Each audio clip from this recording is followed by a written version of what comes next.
Life awakens from the night. Let's see what they have for us. Us By the way, don't forget to smash that subscribe button if you enjoyed the video. Alright, casters. But your hands didn't know how to draw the shape of life. Man, this life is Warmth just lasts awful. for but a moment. Like, imagine but the having cold to... is endless. Imagine not aging that fast and seeing all of your friends aging way faster than you, and not only that, but you are the one who is going to kill all of your friends when their time has come. Every single one of them, when their time has come, you are the one who is going to send them to the other life. Like, imagine what type of life this is. This has to be one of the absolute worst case scenarios ever. Like, seriously, it's not that you are only watching your friends getting older while you are not getting any older, but also when their time comes and they have to leave, you are the one who is going to send them away. This is just ridiculous. Like, seriously, this is absolutely terrifying. Like how your death-worshipping hometown now sleeps soundly. All these words and every single one who dies in any way, like how you are the one who is going to send them to the other life. Stirred up Absolutely waves. Horrific. The sky pierced blind by their lightning spear, spilled blood and tears. The titans who suffocate Oh wait, the world. isn't this the eye of the titan of the sky? Did this person just pierce through the eye of the titan of sky? Is this why they closed their eye? Because they implied that the titan of sky closed their eye on basically Amphorius. So is it because someone pierced through their eye? That would be actually hilarious. That would be absolutely hilarious. Oh my god, imagine they closed their eyes because, well, they don't have an eye to open anymore. Will also eventually enter death's embrace. You don't know why life blossoms. And Castris is watching. She looks more like Thanatos here. Has already landed on the searching My god, she is about to turn into Thanatos. On your fingertips. This is, by the way, she is the butterfly, and she is basically getting the cocoon out around her. So this is pretty much death and rebirth. My god, look at her. Is this a titan? Maybe. I really hope that they are going to show us the titan of death, Thanatos, because if they don't, that would be the biggest disappointment ever. In the land of death, I dare not in this PV, I mean in the game itself. Life. I fear that promises may be broken after they're made.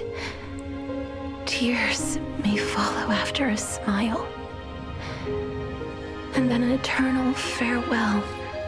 Every single one of them is going to disappear. It's better to have stayed in place and never had anything. The golden thread. Even so, death is not the end.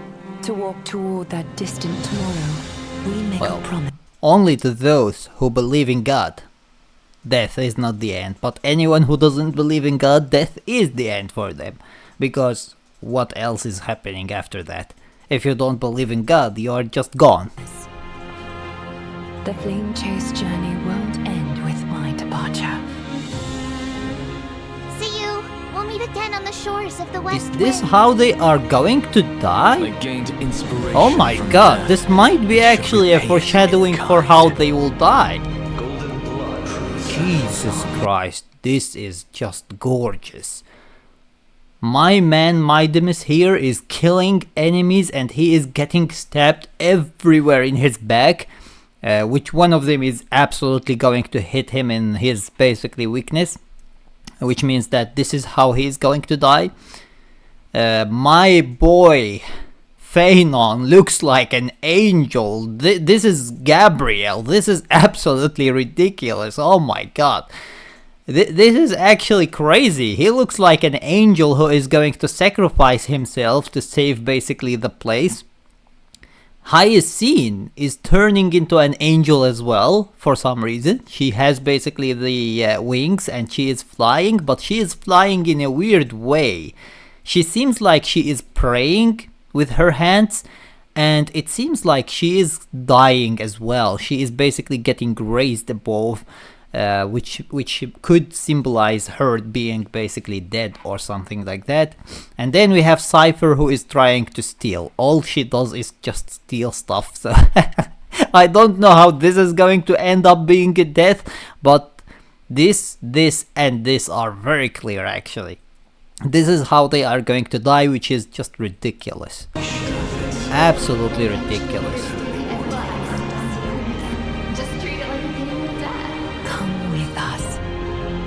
One day, just as we have testified for you, you will be able to testify for yourself. My god. Every single one of them is dead here. I could be But like why are they all of showing you us only these? and embrace the Where are world the rest of before them? death comes, so that the souls of the world no longer weep, and the city bells never cease ringing. Even if it's just once, This is just I beautiful. want to use these hands. Oh my god. Did she just take off her heart? Oh, we are Give dead. a wilted flower Oh, this confirms it. new Okay. life. This pretty much confirms that the Trailblazer is indeed dead, and that's why we don't die basically when Castorus touches us, because, well, the MC is already dead. This pretty much confirms it. However, does this mean that Castorus is going to give life to the MC so that they would become a living person? Or is she just going to try to find a way basically to help us with what is happening with our body? Because right now the MC is living only on the Stellaron. Without the Stellaron, the MC is gone. It's just basically a dead body. There is nothing inside that body. No soul, no anything. It's just a dead body that is living on the Stellaron power. So if Castorus is going to be able to help us to be able to live without the Stellaron inside us, or at least even with the Stellaron but has some soul inside of our body, that would be absolutely amazing. So we will see what they are going to do with this, but this pretty much confirms that the MC is indeed just a dead body that has no soul in it, which is, well, sad. It Even definitely if the is. snow eventually melts, I hope you will I leave hope you behind will a leave snowflake. behind a snowflake for me. That is actually very cool. So this animation looks very, very good. And it is foreshadowing the death of every once single wished one to of the leave Chrysos behind a Heirs that we snowflake know. for her. Right here, I wonder if this is actually. Titans who It seems like this is actually the Titan of the of Sky.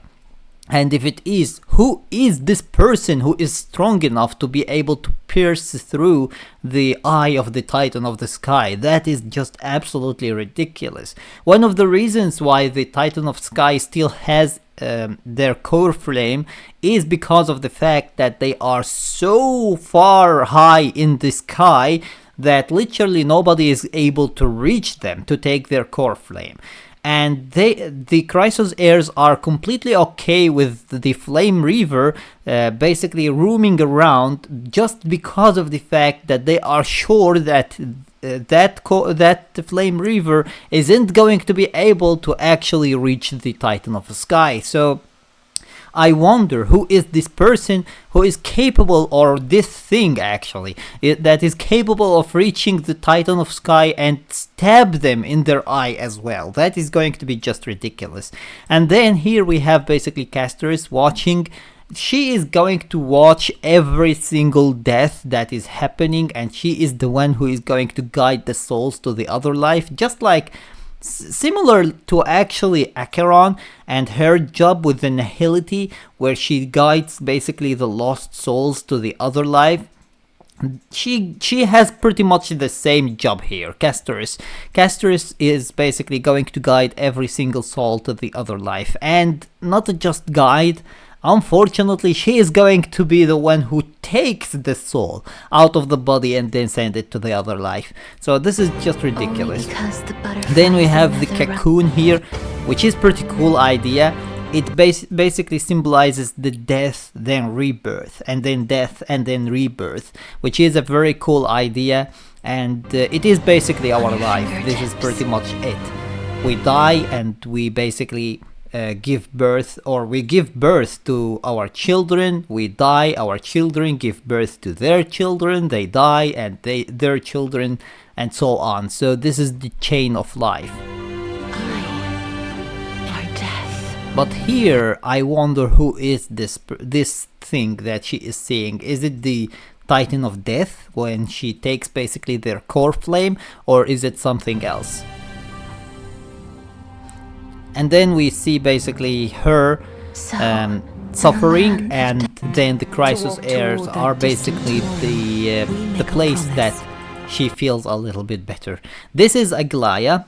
Most likely, it feels like it, because she is the one that talks first, and she is crying. If you see this, she is crying from her eyes, and that is actually crazy, because I don't know, it seems like it might be Castoris as well. I don't know, it is either Aglaia or Castoris, and in both cases this person is actually crying. So that is just crazy. The flame chase journey won't end with my departure. I am saying that it might be Aglaia because she is the one who is talking, and as you can see here we have Tribi, and Tribi is talking, so that's why. We'll meet again on the shores of the West Wind. And Tribi is dead as well. Inspiration from death, and even Anaxa is dead. And even these four are dead. Every single one of them is going to die. And each one of them in their own way to do their job, which is going to culminate to most likely revive Cyrene. And Cyrene is going to do the big job, which is basically saving Amphorius. This is my opinion about what is going to happen. I think that all of them are going to die for the sake of basically reviving Cyrene, and once they revive Cyrene, Cyrene is going to be the one who saves Amphorius. The world before death comes. This is actually a pretty cool animation, and I really like how gorgeous the animations look like. And the city bells. And I am hoping that the story is going to be both sad and cool. Because if it's not sad, even if it's just then it's just another I want to use story, these hands. just like the Pinakini one. And even the writers themselves admitted that the Pinakini story wasn't as good as they wanted it to be. So, yeah, hopefully they learned from their mistake. Even if the snow eventually My melts. god, if they actually sacrifice themselves to save or to revive basically Cyrene, and Cyrene sacrifice herself to save Amphorius, that is going to be the absolute best plot ever. But either way, this is my opinion about it. I would love to hear your opinion about it in the comments section below. Don't forget to subscribe and turn on the notification bell beside it to stay notified with everything new about Honkai Star Rail. And until next time, see you as always in the next video.